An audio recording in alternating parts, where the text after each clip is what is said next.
Chapter 165, Bonds, Hospitality, and Lingering Shadows. Vitmori, once a hardened survivor of a ruined world and now a dungeon core, continues to shape his domain and establish relationships with those who seek shelter and guidance. In this chapter, we see his growing rapport with Krys and his companions, a group of skilled adventurers who have come to him for aid. The gathering, a night of unease and reflection. The sun had long since dipped below the horizon, leaving only the soft glow of lanterns and the distant twinkle of stars overhead. The night air was crisp, carrying with it the scent of damp earth and the faint briny trace of the nearby sea. Within the sturdy walls of Vitmori's domain, a group of weary travelers found themselves in the heart of something far greater than they had expected. Krys and his team sat in a rough but comfortable circle, their expressions etched with exhaustion, their bodies tense from days of travel. They were skilled adventurers, hardened by experience, sharpened by hardship, but even they could not ignore the weight of unease pressing down on them. The capital city was in turmoil. Beggars, prostitutes, and the forgotten souls of the streets had begun vanishing without a trace. It wasn't an immediate crisis for the wealthy merchants or the noble houses, but for those who knew the back alleys and the underbelly of society, it was a warning, a sign that something terrible lurked in the shadows. Krys leaned forward, elbows on his knees, staring into the flickering light of a small lantern placed between them. "It's not random," he said at last, his voice quiet but firm. "People are disappearing in patterns. The beggars go first.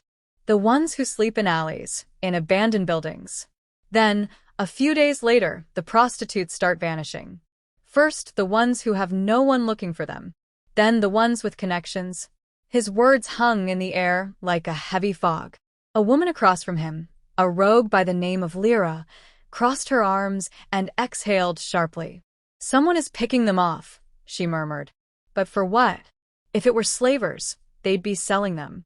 If it were cultists, we have heard rumors of rituals, blood on the streets. This is something else." Jaren, the team's burly warrior, shifted uncomfortably. "We should have stayed longer," he said. "Asked more questions." Krys shook his head. "And what would we have found? Another empty street? Another unanswered question? The city guards don't care. The nobles don't care. The only ones who even notice are the ones who are next in line to vanish." A heavy silence followed. They had left because they had no choice.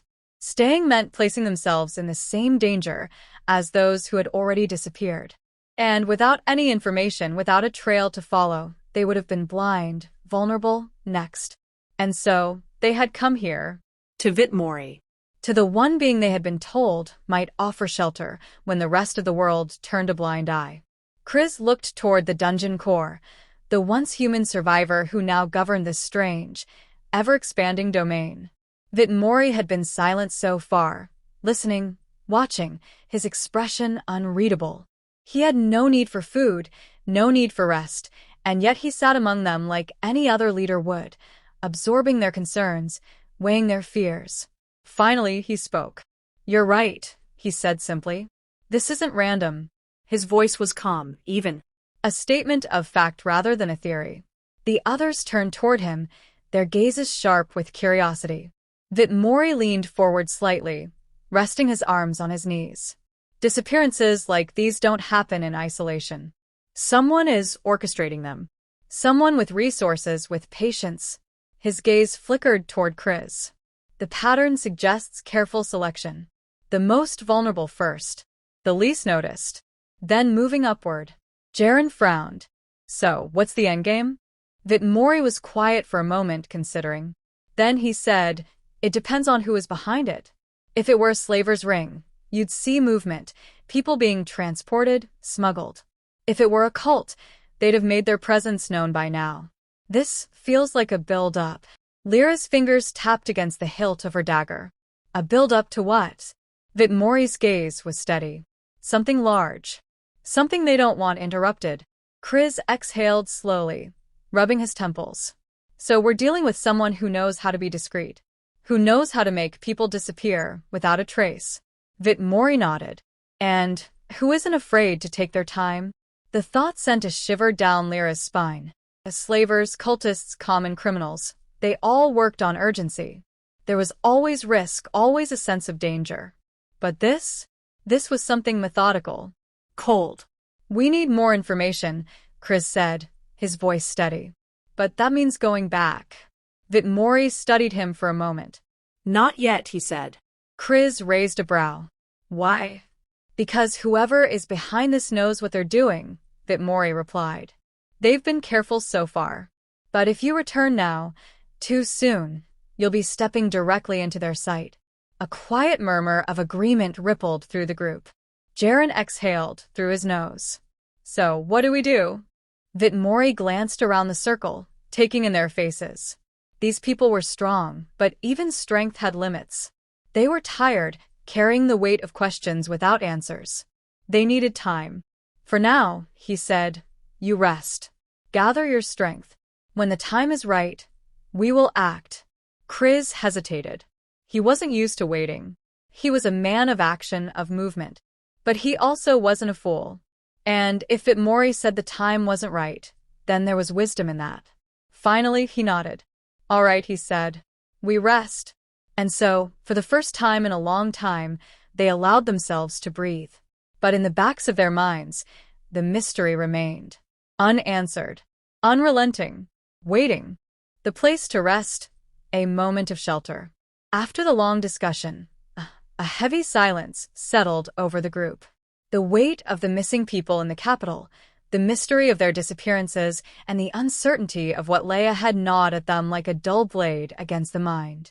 The flickering lantern between them cast long shadows on the stone walls of the chamber, creating jagged shapes that danced with the movement of the flame.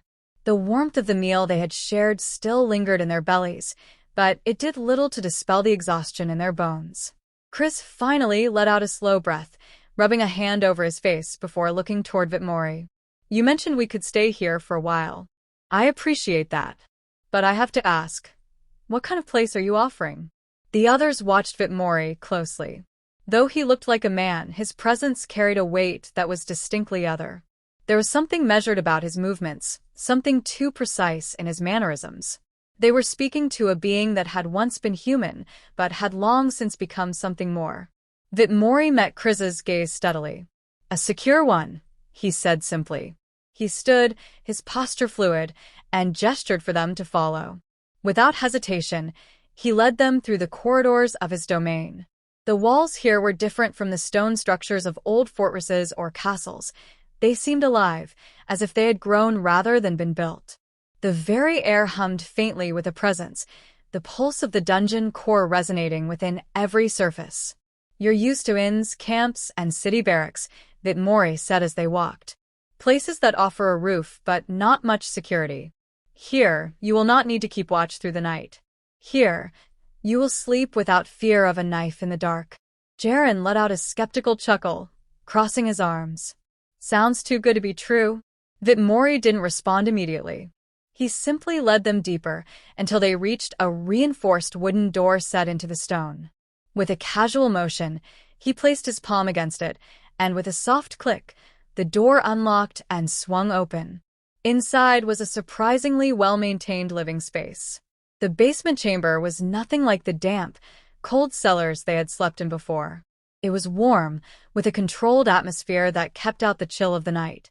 Torches along the walls illuminated the space, but rather than fire, they burned with a soft, steady blue glow, enchanted, no doubt, to provide light without smoke or heat. The walls had been shaped smoothly, as though molded by careful hands rather than carved with crude tools. There were thick, woven mats on the floor, bedrolls stacked neatly in a corner, and a sturdy wooden table in the center.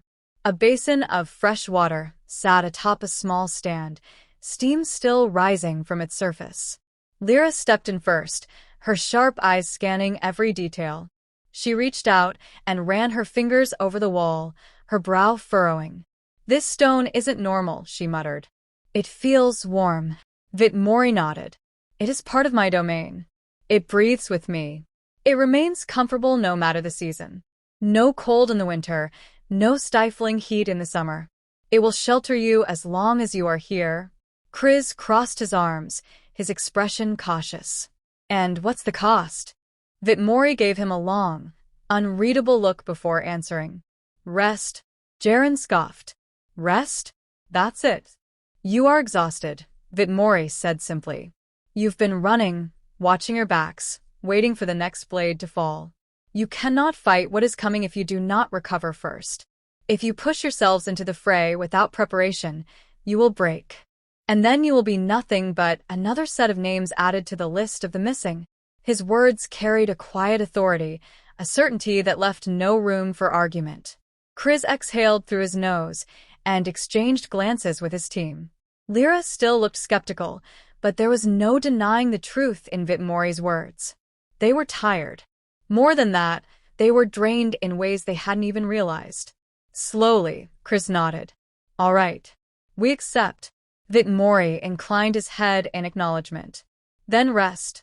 They began settling in, each person claiming a spot in the chamber. Jaren stretched out with a relieved grunt, rolling his shoulders before dropping onto one of the mats.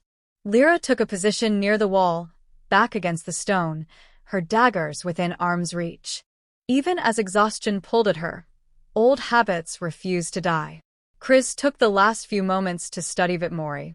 The dungeon core stood just beyond the threshold, his posture at ease, but his presence ever watchful. You're not sleeping? Krys asked. Vitmori gave the faintest hint of a smile. I do not need to. There was something unsettling about that answer, but at the same time, there was a strange comfort in knowing that something, was always awake. As the minutes passed, the tension in the room slowly ebbed. The warmth of the space, the security of thick walls, the knowledge that they were, at least for tonight, safe, allowed them to finally lower their guard. One by one, exhaustion claimed them. Jaren was the first to fall asleep, his heavy breathing filling the room in steady rhythm. Lyra held out longer, but eventually, even her sharp senses dulled, her body betraying her need for rest. Krys remained awake the longest, his mind still running through everything that had led them here. He thought of the missing people, the streets of the capital, the growing unease that had followed them for days. But as his body sank into the comfort of the mat beneath him, the tension eased just enough for sleep to take hold. For the first time in a long time, they slept without fear. And in the quiet, unseen corners of the domain, Vitmori watched. Not as a man, not as a dungeon core, but as something in between. A protector of those who had nowhere else to go.